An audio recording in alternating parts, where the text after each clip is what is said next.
Stellar Blade almost feels like a game plucked right out of the 2000s, and I mean that in a positive way. As bloat, overscoping, and feature creep become increasingly prevalent issues in games, Stellar Blade comes as a breath of fresh yet familiar air, delivering a focused, action-driven experience with the cool sci-fi aesthetic and slick combat. It knows exactly what it wants to be and works towards the vision singularly, and does so without feeling like a shallow or one-dimensional experience. Set in a distant future where Earth has been almost entirely destroyed and humans are teetering on the edge of extinction by mysterious, monstrous creatures, Stellar Blade puts you in the shoes of an android and a member of the 7th Airborne Squad, dispatched by an orbital colony of survivors to fight against the creatures. After a botched mission, however, most of the player character's fellow soldiers are wiped out. As the only survivor, it falls to her to continue her mission to eliminate the creatures, while also establishing contact with survivors on Earth.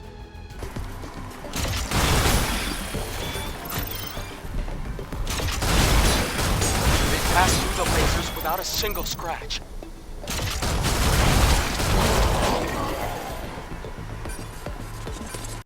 Shift Up's action game wears its inspirations on its sleeves, and pulls in from a number of popular sci-fi stories, from The Matrix to Blade Runner, and more.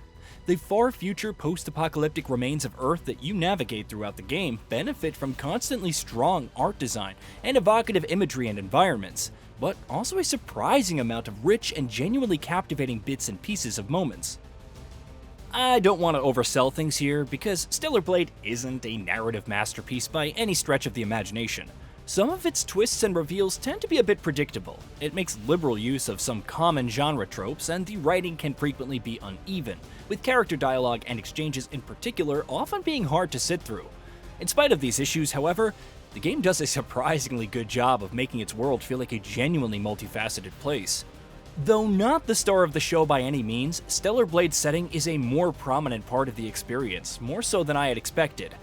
Matters are also hugely helped by the game's surprisingly high production values, with a number of slick, flashy, and stylishly directed cutscenes interspersing the gameplay, though the frequent fade to black transitions between series of cutscenes can get a bit grating at times. What is the star of the show, however, is the combat, to no one's surprise. Once again, this is an area where the game makes no bones about the games it takes inspiration from. There's a little bit of Sekiro Shadows Die Twice in here, which of course means that the combat is fast, fluid, boasts mechanical depth, and can often genuinely put your skills to the test. On a fundamental level, every single hit lands with crunching impact, while every single move and action, not just by the player character but also the enemies that she faces, lends a great deal of immediacy and responsiveness to every encounter.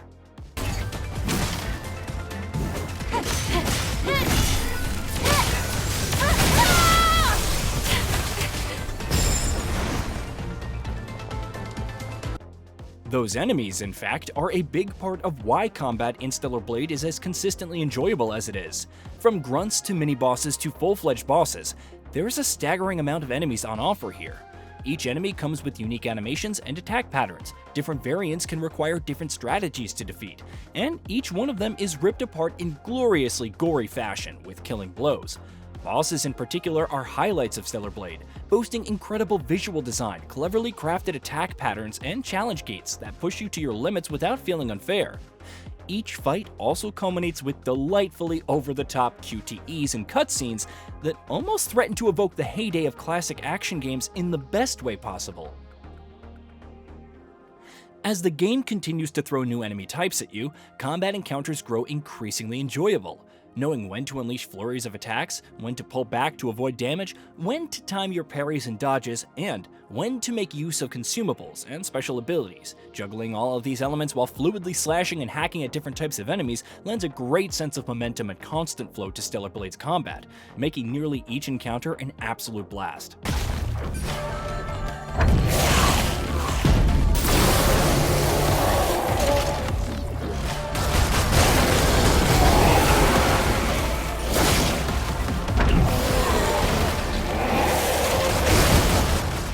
Though combat is very much Stellar Blade's biggest selling point, that's not all there is to the game. Though in these other departments, the game's by-the-numbers approach is less effective, even if it often proves serviceable. Take exploration for instance. For the most part, Stellar Blade is a linear game that has you constantly moving forward from one point to another, with campsites that function similar to Dark Souls bonfires, providing momentary respite from time to time. Fast travel points allow you to return to previous locations, and you do often find branching paths and optional exploration sections. But for the most part, the game is defined by constant forward momentum. The exceptions to that are the areas where Stellar Blade adopts a semi-open world approach, allowing you to explore larger, more open-ended areas with secret bosses and more.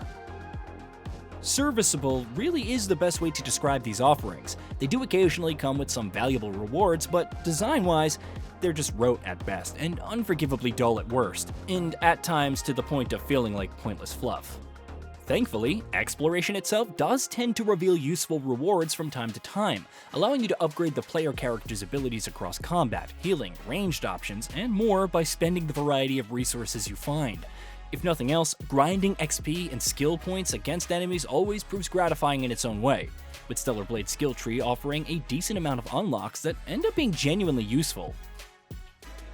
Then again, there are other aspects that hold back Stellar Blade's attempts at providing compelling exploration, chief among them being its sluggish movement controls. In combat, Stellar Blade is hyper-responsive and slick as an eel, but outside of combat, you spend a surprising amount of the game making your way through platforming and traversal challenges, solving environmental puzzles, and the like. It's here that the game's flawed movement mechanics come to light. Jumps are too floaty, distances are frequently hard to gauge, and the player character just generally feels a bit too unresponsive to control, especially when the game tasks you with chaining together multiple actions to overcome some of its more elaborate obstacles. The player character walking up to objects or points of interest and interacting with them can feel frustratingly clunky. A steady clip of adrenaline-fueled encounters, evocative environments in the game's crumbling world do ensure, however, that Stellar Blade never dips below a minimum standard of quality. Feeling decidedly old school in everything from its design sensibilities and its aesthetic to its character, action, combat style, and more, Stellar Blade is ultimately an easy game to recommend. Even though it doesn't tread any new ground with the vast majority of its offerings, there's no denying that when it's firing on all cylinders, it's a hell of a time. Hey, did you know that we at Gaming Bolt upload new videos every day? Stick around, drop a like, subscribe, and hit that bell. And let us know what kind of content you'd like to see in the future with a comment below.